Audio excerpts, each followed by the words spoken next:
What up, y'all? Welcome to Black Dude with a Gun. Today we're gonna be taking a look at the Canik TP9 Elite subcompact. Now, if you are expecting to purchase this weapon and get a weapon similar to a true subcompact like the M&P Shield or a Glock 43 or something like that, you'll be highly disappointed because nothing about this weapon says subcompact whatsoever. If I was to put this weapon side by side against my Glock 19, which is a true compact weapon, if I was to put these weapons side by side, the size comparison between these two is probably about 1/8 of an inch going to the Glock 19.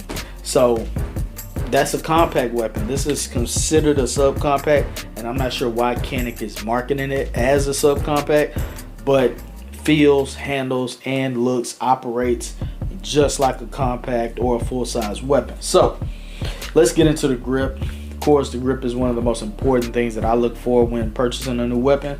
The magazine it ships with is a 12-round magazine as well as a 15-round magazine.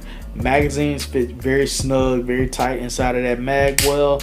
A little bit of play, a little bit of just a little bit of movement, so not much at all.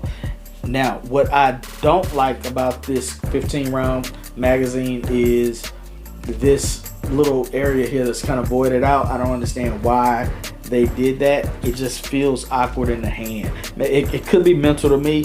It could just be that it's ugly. I'm not sure, but I'll probably normally always be rocking the 12-round magazine anyway. So as far as the grip texturing goes, it has more of that grid pyramid style pattern on the front of the grip as well as the back strap. So it definitely feels aggressive.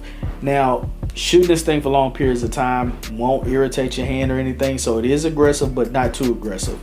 The side panels have more of this slick sandpaper style texturing, so it's aggressive where it needs to be, and it is light and easy to grip where it needs to be. Overall, very grippy. The back straps give a little bit of meat into your palm, so you definitely feel, you know, a real solid purchase when you're gripping this weapon. The deep cut in the beaver tail as well as that deep cut under that trigger guard just really makes this thing a natural. This is a natural shooter.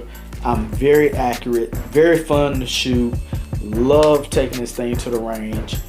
Let's see, they do include these little finger grooves here, and I like that as far as ergonomics go, but I don't like the fact that they didn't run that texturing all the way up into that area. This area gets very slippery when you're at the range for extended periods of time. Definitely gets very very easy to slip out of your hands. Now, mag release button, very responsive, shoots those mags out with ease. The mag release button is not ambidextrous, but it is reversible, so you can swap it over here to the other side if you like. The slide release, slide stop is I have a love-hate relationship because it's more of that lever that you will see on a lot of Walthers and HKs, and I like it because it's easy to hit that slide release button. Makes it very easy, but it just kind of protrudes off of that frame too much for me, and it just seems like it could get snagged on something. So I haven't had this experience yet, but I can just see it being an issue for somebody in the future. So now, aside from the price, one of the top features that I love about this weapon is the trigger. Now, Canik is clocking this trigger at a 5 1/4 pound trigger pull. I'm gonna say it's a little bit lighter than that. I'm gonna say it's something around a 5 or probably a little bit less, probably 4 3/4.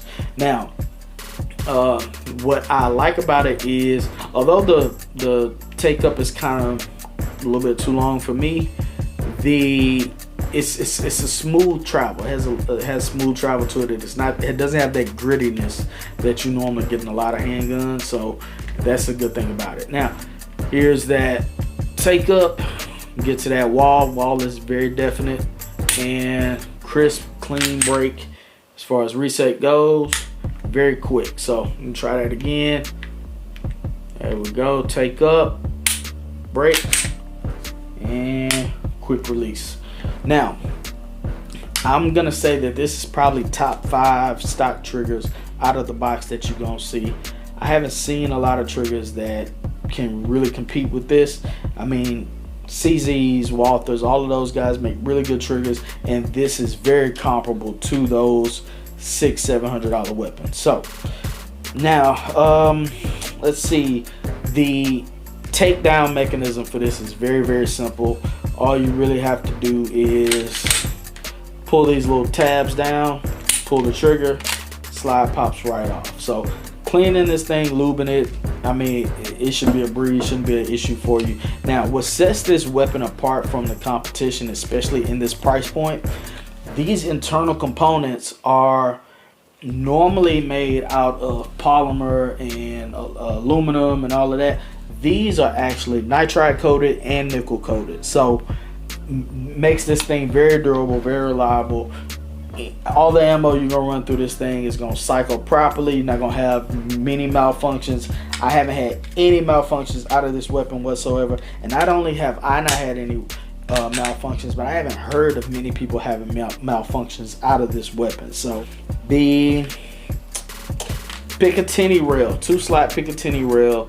I normally run an Olight. Now I know y'all hate Olights, and I know you're gonna let me know how much you hate Olights in the comments. Let me know. I normally rock an Olight Balder Mini Pro on this, but if you are into the Streamlight, Surefire Streamlights, Enforcers, all of those will be compatible. They all have compatible options for the Canik. The slide serrations are positive, easy for your press checks. Nothing to write home about there. The sights, okay, sights. They didn't go with a true tritium night sight, and I'm normally used to running night sights. I run night sights on most of my weapons. Now this one has more of a white dot, which picks up really good in the daytime, especially with those blacked out rear sights. The white dot picks up really good in the daytime, and at night when you switch the lights off, you still pick up that green glow. It's just not as strong as a tritium. So like I said, for $350, can't complain too much. You still get a night sight. So loaded chamber indicator up top, striker indicator on the back, and up top you have it's also cut for a red dot up top. This one has a smaller footprint, so if you are a Holosun person like me, you're gonna want to get the 507K and not the 507C. 507C is a little bit bigger footprint. You want to go with the 507K. If you're running the Shield, you want to get the SMS2. I'm not sure about the Trigicon and the Sig Romeos or whatever. I'll probably leave that information in the description. So you've seen the thumbnail. Would I choose something like the Canik TP9 Elite subcompact over my trusty Glock 19 Generation 3?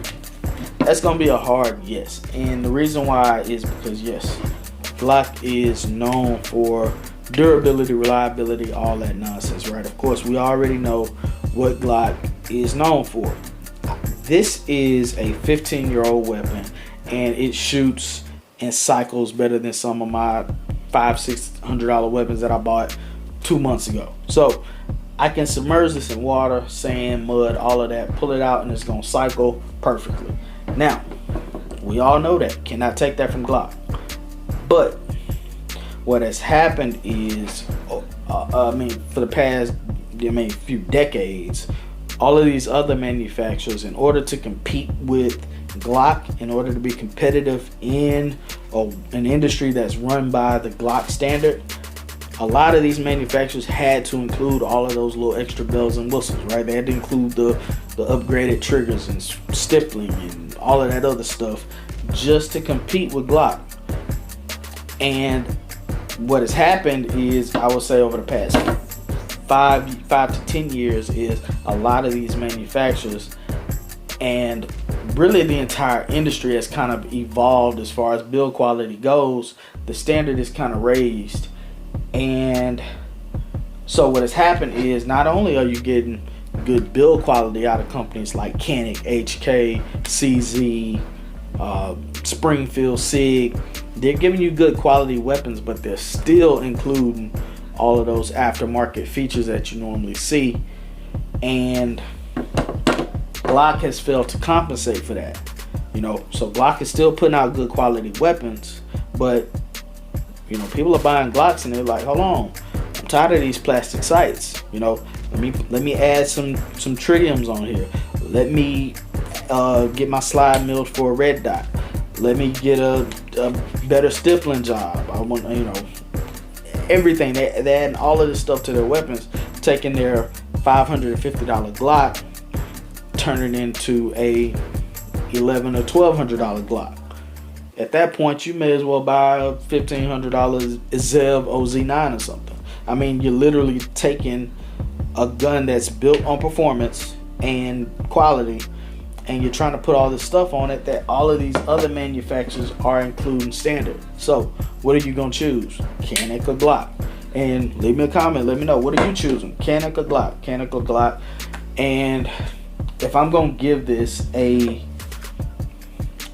grade, I would say, like I said, my grading system is always going to be 1 out of 5. It's a high point, don't get it. 2 out of 5, I wouldn't get it, but to each his own. 3 out of 5, I don't love it, but I don't hate it.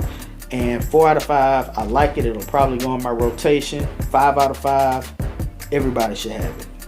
The Canik TP9 Elite Subcompact is probably going to be one of the only weapons that I'm going to give a 5 out of 5 to. And not because it's extremely better than some of my other weapons, but simply because of the value you're getting. I mean, literally out of the box, you're getting a holster.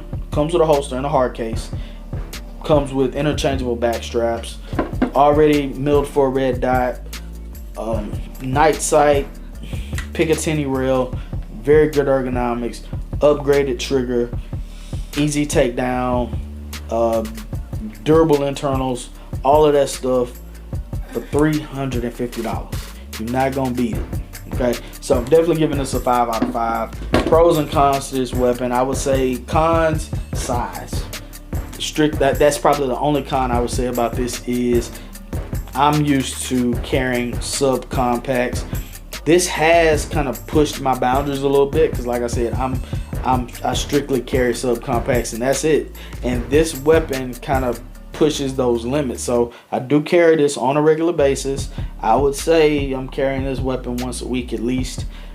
Now, it is a little bit bigger, more than what I'm used to carrying, so I will say that. But overall, you're getting a good quality weapon.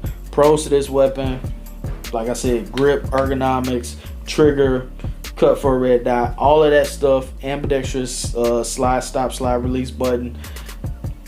Just overall value, man, you're not gonna get anything better. So leave me a comment below. Let me know what y'all think, Canik or Glock, what you choosing. And if you do dislike this video, because I know it's gonna be a lot of y'all, make sure you double tap it, hit it twice, let me know how much you really hate it. All right, like, share, subscribe, comment, hit the notification bell, go to Black Dude with a Gun on social media and all of that stuff. Pretty soon we're gonna be dropping the website. You will be able to get these shirts. So other than that, stay strapped. Peace.